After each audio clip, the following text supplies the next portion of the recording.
शाहिद साहब अस्सलाम वालेकुम। वालेकुम अस्सलाम। नाजरीन, शाहिद अहमद खान डेमोक्रेटिक पार्टी के मेंबर हैं। इन्होंने मुझे बॉस्टन से ज्वाइन किया, इस वक्त अमेरिका से। शाहिद साहब सॉरी, मुझे नहीं पता इस वक्त क्या टाइम होगा वहां पे। 9:20 हुआ है।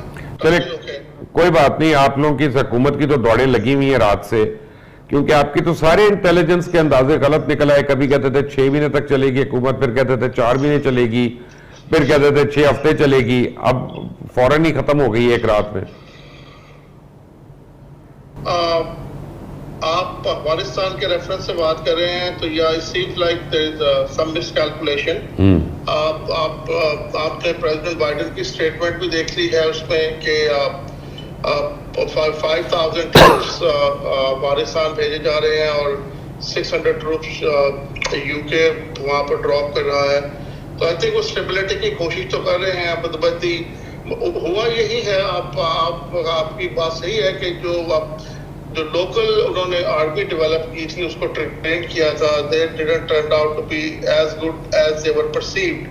तो अब अब इसको मिसकैलकुलेशन कह लें या इनएबिलिटी ऑफ इस आर्मी की इनएबिलिटी, या उनके जो जिस तरह से उनकी डेवलपमेंट हुई है इनकी ट्राइबल सोसाइटी में, वो उसको उसी तरह से उनका माइंडसेट है। So it is a lot of things were unusual and unusual things when the unusual things are happening. So इस किस्म की situation होती है। तो बहरहाल ये इसे mess has to be it has to be dealt with. If I may put it very bluntly, Mr. Khan, it seems like Vietnam scenario has repeated itself just now. Yeah, a lot of media. जैसे कि आपने कहा, comparing it with Vietnam situation. Well, Vietnam was a different situation. This is a little different. I mean, this was like they were trying to resolve an issue within a country, और उसमें उन्होंने America ने इनकी help की, इनकी army develop की, इनकी infrastructure में हेल्प की, इनकी लीडरशिप को डेवलप करने में हेल्प की। लेकिन अनफॉर्चुनेटली वो अमेरिका का जो काम था वो तो उन्होंने कर दिया। और फिर दूसरी बात इसमें इम्पोर्टेंट ये है कि जो एग्रीमेंट किया था इन लास्ट एडमिनिस्ट्रेशन में, तो वो ज़ाहिर कंट्रीज का एग्रीमेंट था, तो बाइडेन एडमिनिस्ट्रेशन ने उसको फॉलो थ्रू किया।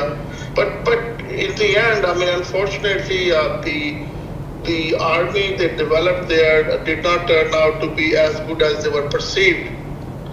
उनमें बहुत ज़्यादा, कल न्यूयॉर्क टाइम्स में बड़ा इम्पोर्टेंट आर्टिकल पब्लिश हुआ है इस सिलसिले में कि they found a little bit of corruption in the army. They found people did not even have enough to eat and they were pushed on the front line. तो वो issues जो local issues हैं उनको जिस तरह से perceive किया जा रहा था, जिस तरह से अफगान गवर्नमेंट ने यूएस को उसके बारे में बताया था, वो turned out to be fake. It did not turn out to be the way they were supposed to be. 26 days back, just 26 days back, President Joe Biden spoke to the media at the White House, and he gave a very strong statement, and today that statement has been thrown out of the window. It seems that the American president was totally ill-informed. देखिए, जो पहले हमने ये बात की जी, there are some issues कि जिसकी वजह से एक परसेप्शन क्रिएट हुई थी कि जिस तरह से देखना चाह वो उस तरह से नहीं हुआ। ये बात आपकी ठीक है। जिस तरह से उनको ब्रीफिंग दी गई थी, What next? चले। On the information from the ground of Afghanistan, वो उस तरह से साबित नहीं हुआ, उस तरह वो सही नहीं है। अच्छा, let me summarize the whole situation in one line, in one statement. मैं नाजरीन आपको बताऊं कि अमेरिकन फोर्सेस अफगानिस्तान छोड़ रही हैं, अमेरिका अफगानिस्तान नहीं छोड़ रहा, उसका इंटरेस्ट वहीं पे है। और ये मैं बड़ी एक अहम बात कर रहा हूं, अगर आप इस चैप्टर को फॉलो कर रहे हैं तो आप समझ जाएंगे इस बात को। शाहिद साहब, अब क्या होगा आगे, खासतौर विज़-अ-वी पाकिस्तान? देखिए, दो कंट्रीज पे इसका बहुत ज्यादा इम्पैक्ट होगा, एक पाकिस्तान और एक चाइना। पाकिस्तान तो ऑफ कोर्स ये बहुत एक अच्छी सिचुएशन भी हो सकती है पाकिस्तान के लिए कि जिसमें पाकिस्तान जो डेमोक्रेटिकली इलेक्टेड गवर्नमेंट वहां पर हो, या तो उनकी हेल्प। अच्छा, मैं शाहिद साहब होल्ड करें, मेरे पास एक ब्रेकिंग न्यूज है क्योंकि हम लाइव जा रहे हैं, तो मैं ये न्यूज को ब्रेक कर दूं कि प्रेसिडेंट अशरफ गनी और नायब सदर अमरुल्लाह साले जो हैं वो काबुल से फरार हो चुके हैं और कहा जा रहा है कि गालिबन वो ताजिकिस्तान जा रहे हैं। प्रेसिडेंट अशरफ गनी अफगानिस्तान से फरार हो चुके हैं और उनके साथ नायब सदर अमानुल्लाह साले भी हैं, जिन्होंने थोड़ी देर पहले एक बड़ी धुआंधार किस्म की ट्वीट की थी कि ये हो जाएगा तो वो हो जाएगा, मैं छोड़ूंगा नहीं तो एक साथ रहूंगा नहीं। तो मैंने उस वक्त भी कहा था कि दौड़ लगाने के करीब है, तो वो दौड़ लग गई है। सो दैट मीन्स शाहिद साहब काबुल हैज फॉलन। जी, अब पाकिस्तान और अमेरिका क्या करेंगे? तो बहुत करीब थे वो कल भी, और इट सीम्स लाइक जिस तरह से मूव कर रहे हैं, मुझे तो कोई शक नहीं है इस बात में कि Kabul will be taken over by them. Whatever people say Kabul will be taken over by them because that resistance, it doesn't there is a resistance. तो वो हो जाएगा, लेकिन आई थिंक वो यू नो इवेंचुअली ये जो कंट्री है उसको अपने इश्यूज की खुद ही टेक केयर करनी होगी। लेकिन जैसे कि पाकिस्तान और चाइना पे इसका बहुत इम्पैक्ट होगा। कल के वॉल स्ट्रीट जर्नल में एक आर्टिकल पढ़े तो आई थिंक पाकिस्तान और China will do okay considering situation. अब पाकिस्तान खास तौर पे इसमें Pakistan is in a position to have their own foreign policy and run it by themselves, other than किसी कंट्री पर रिलाई करें या अमेरिका पर रिलाई करें। लेकिन Pakistan can negotiate from A position of strength not a position of weakness. ये पाकिस्तान के लिए बेहतर है। और पाकिस्तान की लीडरशिप भी I think that the security leadership is reaching out to USA और trying to negotiate what is going on and trying to play their role. तो इवेंचुअली तो चीजें जैसे अफगानिस्तान में होगी उसके हिसाब से ही पाकिस्तान रिएक्ट करेगा। लेकिन मेरा ख्याल है Pakistan will be okay. Right, Dostum भी फरार हो गए जी, वहां से कमांडर इस्माइल गिरफ्तार हो गए हैं। अफगान फौज जो है वो भगोड़ा हो चुकी है। और ये वो 2 टके के लोग थे जो रोज पाकिस्तान को धमकियां देते थे, आंखों में आंखें डाल के बात करते थे, दुनिया को कहते थे हम इन कंट्रोल हैं। तो आज इनका कंट्रोल जो है 24 घंटे यानी एक रात नहीं गुजार सका ये सिर्फ 60,000 तालिबान का, जबकि इनकी अपनी फोर्स 3 लाख की थी। शाहिद साहब जी, आप सही कह रहे हैं। देखिए, फौज को जिस तरह से ट्रेन किया अपेरेंटली वो बिल्कुल ही उसके उलट साबित हुई। और जिस जगह पे उनको रेजिस्ट करना था उन्होंने बिल्कुल रेजिस्ट नहीं किया। आप देख रहे हैं कंधार और many other 22 states जो फॉल हुई हैं इनकी डिस्ट्रिक्ट्स, तो किसी जगह पे फौज ने रेजिस्ट नहीं किया जहां पर भी।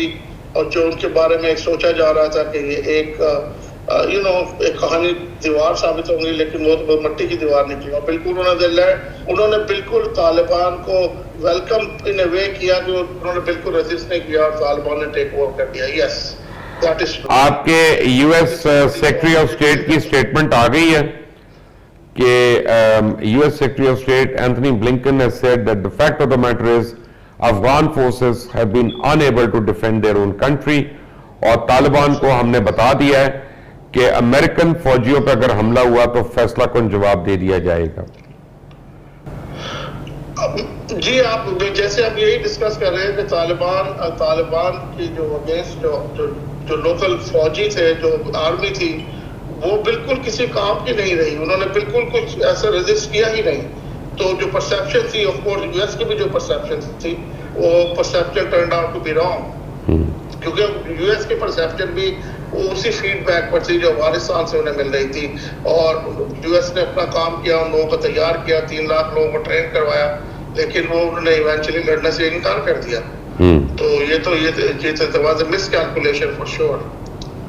और बाकी आई डोंट थिंक कि तालिबान को जिस तरह से इतने अगर आप समझते हैं कि तालिबान नेटो फोर्सेस पे हमला करेंगे, तो I don't think that's going to happen. I don't think so. उनको जरूरत नहीं है। अब नेटो फोर्सेस तो निकल गई। अब अमेरिकन भी जो है वो अब एक सेरेमोनियल फोर्स रह गई वहां पे, उनको जरूरत नहीं उनको हमला करने की।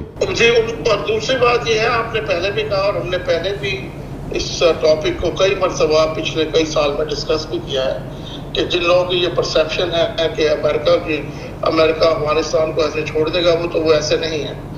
अमेरिकन फौज अफगानिस्तान में रहेगी और हमारा किसी ना किसी तरीके से अब तो बिल्कुल ही साबित हो गया कि they are not leaving Afghanistan, they will stay there. Right, अब इसका मतलब है कि अमेरिका रिकग्नाइज करेगा तालिबान की हुकूमत को जल्द के नहीं करेगा? आई डू नॉट, मेरा नहीं बिल्कुल ख्याल कि अमेरिका एक अनडेमोक्रेटिक फोर्स को और रजीम को एक्सेप्ट करेगा, रिकॉग्नाइज करेगा, लेकिन ये है कि किसी ना किसी तरीके से अगर वो turn out to be democratic force तो फिर अमेरिका उसको मेरी एक बात सुने, अमेरिका खुद क्या वहां इलेक्शन जीत के गया था? नहीं, अमेरिका तो जैसे अग्रेसर था ना। अफगानिस्तान अमेरिका तो नहीं है ना। अफगानिस्तान के जो लोकल इश्यूज थे, जो उनके अपने इश्यूज थे, तो अमेरिका को ऑफ कोर्स वो ही रिजॉल्व करने गए थे ना। तो America was not running the government there. Well, practically they were. I mean, the government was running as per their likes and dislikes. Well, that could be true, लेकिन वहाँ पे लोगों ने भी तो इलेक्ट किया ना। उन लोगों को, जो अशरफ गनी और दूसरे लोग जो हैं, उनको वहाँ के मैसेज ने इलेक्ट किया है। इलेक्शन का एक प्रोसेस हुआ, उस प्रोसेस में वो लोग इलेक्ट हुए। उस इलेक्शन के प्रोसेस की वजह से गवर्नमेंट को रन कर रहे थे। सो किसी दुनिया में किसी कंट्री के को ये कहने की जरूरत तो नहीं थी कि आपको हम रिकॉग्नाइज नहीं करते क्योंकि वो तो डेमोक्रेटिकली इलेक्ट हुए थे, तो इसकी वजह से लेजिटिमेसी थी इनकी। तो अब जो अगर कोई ऐसे हार्श टेक ओवर होगा भी, जब पेनल्टी इज गोना हैपन, तो उसके बाद हो सकता है तालिबान भी इसको लेजिटिमाइज करने की कोशिश करे दुनिया के लिए and go through election process. I won't be surprised. Shahid sahab, thank you very much for joining us from Boston. Have a great day sir. Thank you. ये आप सुन रहे थे शाहिद अहमद खान साहब की बातें। डेमोक्रेटिक पार्टी के रुकन है जो बाइडन के करीबी ग्रुप में से हैं, कैंप में से हैं, तो ऑब्वियसली हर तरफ आप देख रहे हैं कि एक अफरा तफरी और सरासीमगी का आलम है। ये आपको बता दूं कि अशरफ गनी की फरार की सबसे पहले खबर हमने दी आपको, और अब बाकी मीडिया जो है इसको ब्रेक कर रहा है। 2 दिन पहले जब मैंने कहा था कि पीर से पहले अशरफ गनी इक़्तिदार छोड़कर चला जाएगा, तो इंडिया के मीडिया ने बड़ा मेरा मजाक उड़ाया था, ट्विटर के ऊपर भी और वैसे भी। आज उनको मुबारक हो कि हिंदुस्तान की आज़ादी के दिन ही काबुल का फॉल हुआ, और ये उनका फॉल है, क्योंकि वो भरपूर तरीके से वो और अमेरिका मिलकर जो है अशरफ गनी की हुकूमत को सहारा देने की कोशिश कर रहे थे। रेत की दीवार साबित हुआ। आप तक मजीद अपडेट्स में लेके आता रहूंगा वक्तन फवक्तन।